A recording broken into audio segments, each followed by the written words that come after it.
ইরানের সামরিক ও সরকারি লক্ষ্যবস্তুতে হামলা শুরু করেছে ইসরায়েল। গুঞ্জনের মধ্যেই ১৩ জুন ভোররাতে শুরু হয় তেল আবিবের হামলা। এতে ইসলামিক রেভলিউশনারি গার্ড কর্পস আইআরজিসির প্রধান হোসেন সালামি এবং সশস্ত্র বাহিনীর চিফ অব স্টাফ মোহাম্মদ বাগেরি সহ বেশ কয়েকজন সিনিয়র সামরিক নেতা এবং ইরানি পরমাণু বিজ্ঞানী নিহত হন। হামলার দায়ও স্বীকার করেছে ইসরায়েল। এক বিবৃতিতে দেশটির প্রধানমন্ত্রী জানান, যতদিন প্রয়োজন ততদিন ইরানে হামলা চলবে। তেহরানের পারমাণবিক কর্মসূচি নিয়ে যুক্তরাষ্ট্র ও ইরানের মধ্যে আলোচনার মাঝপথেই এই হামলা হলো। অনেকেই মনে করছেন ইরানের উপর অতিরিক্ত চাপ সৃষ্টির জন্য এটি একটি সমন্বিত কৌশল। এই পরিস্থিতিতে প্রশ্ন উঠেছে, ঝুঁকি সত্ত্বেও এই মুহূর্তে কেন ইরানের উপর হামলা চালালো ইসরায়েল? কাতার ভিত্তিক গণমাধ্যম আল জাজিরার একটি বিশ্লেষণধর্মী প্রতিবেদনে বলা হয়, ইসরায়েলের জন্য মার্কিন সমর্থন অপরিহার্য। যুক্তরাষ্ট্র শুধু ইসরায়েলের প্রধান অস্ত্র সরবরাহকারী হিসেবেই কাজ করে না, বরং জাতিসংঘে ইসরায়েলের সমালোচনার বিরুদ্ধে স্থায়ী ঢাল হিসেবেও ভূমিকা রাখে।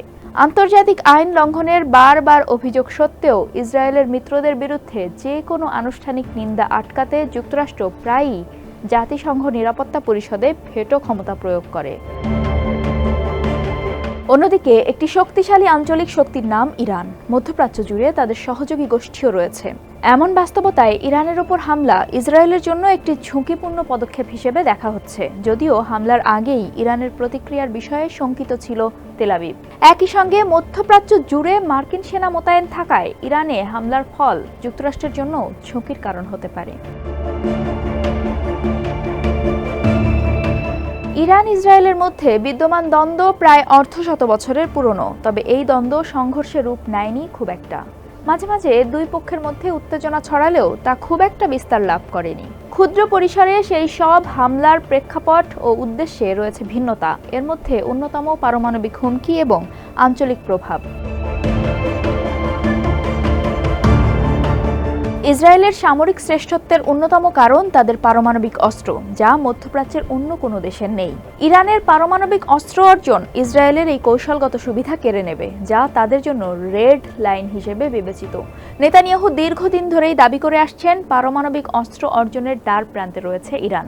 ইসরায়েলের ভাষ্যমতে ইরান খুব অল্প সময়ের মধ্যে পারমাণবিক অস্ত্র তৈরি করতে সক্ষম। তাদের কাছে 15টি পারমাণবিক বোমার জন্য পর্যাপ্ত ফিশন উপাদান রয়েছে। যদিও তাদের কর্মসূচিকে শান্তিপূর্ণ বলে জোর দাবি জানিয়ে আসছে তেহরান।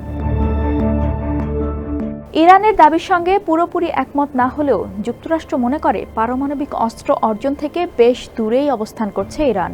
মার্কিন জাতীয় গোয়েন্দা সংস্থার পরিচালক তুলসী গ্যাবার্ট জানান, যুক্তরাষ্ট্র মনে করে ইরান পারমাণবিক অস্ত্র তৈরি করছে না। 2003 সালে স্থগিত করা পারমাণবিক অস্ত্র কর্মসূচিতে দেশটির সর্বোচ্চ নেতা আয়াতুল্লাহ আলী খামেনি পুনরায় অনুমোদন করেননি বলেই আমাদের বিশ্বাস। ইরানকে অক্টোপাসের মাথা হিসেবে বর্ণনা করেছেন ইসরায়েলের প্রধানমন্ত্রী বেনিয়ামিন নেতানিয়াহু। তিনি বলেন, হুথি থেকে হিজবুল্লাহ এবং হামাস পর্যন্ত সব দিকে শাখা ছড়িয়ে আছে ইরানের। মধ্যপ্রাচ্য জুড়ে ইসরায়েল বিরোধী গোষ্ঠীগুলোর নেটওয়ার্কের নেতৃত্বও রয়েছে দেশটির।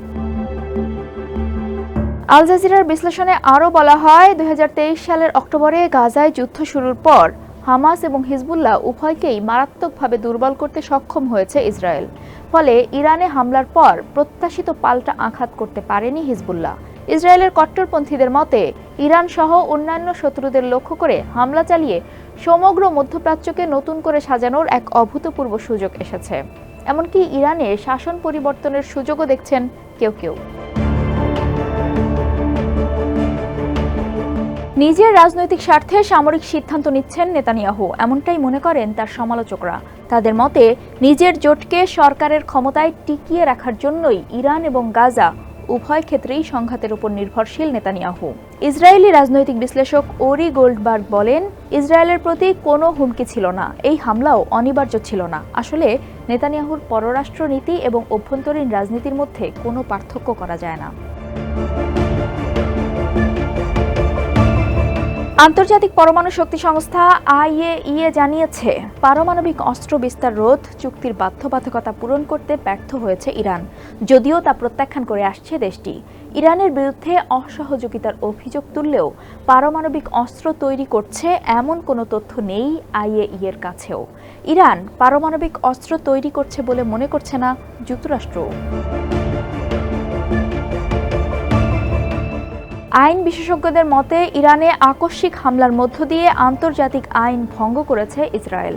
ডাবলিনের ট্রিনিটি কলেজের আন্তর্জাতিক মানবাধিকার আইনের অধ্যাপক মাইকেল বেকার আল জাজিরাকে জানান, অনুমানের ভিত্তিতে ইরানের বিরুদ্ধে প্রকাশ্যে শক্তি প্রয়োগ করেছে ইসরায়েল। এটি কোনোভাবেই জাতিসংঘ সনদের অন্তর্ভুক্ত আত্মরক্ষার সহজাত অধিকারের মধ্যে পড়ে না। অধ্যাপক মাইকেল বেকারের মতে, শিগগিরই পারমাণবিক সক্ষমতা অর্জন করবে ইরান। ইসরায়েলের এমন মূল্যায়ন আন্তর্জাতিক আইনের অধীনে হামলার ন্যায্যতা প্রমাণের জন্য যথেষ্ট নয়, বিশেষ করে যখন যুক্তরাষ্ট্র ও ইরানের মধ্যে আলোচনা চলমান রয়েছে। ইরানের ওপর ইসরায়েলের এই হামলা মধ্যপ্রাচ্যে নতুন করে অস্থিরতা সৃষ্টি করেছে। ইসরায়েলের দাবি, ইরানের পারমাণবিক হুমকির মুখে এটি তাদের অস্তিত্ব রক্ষার জন্য অপরিহার্য। তবে আন্তর্জাতিক পর্যবেক্ষক এবং আইন বিশেষজ্ঞদের অনেকেই ইসরায়েলের এই দাবির সঙ্গে একমত নন। তারা মনে করেন এটি আন্তর্জাতিক আইন লঙ্ঘন করেছে। এই হামলার আঞ্চলিক ও বৈশ্বিক প্রতিক্রিয়া কী হবে, এটি মধ্যপ্রাচ্যের ভূ রাজনৈতিক দৃশ্যপটকে কিভাবে প্রভাবিত করবে, তাই এখন দেখার বিষয়।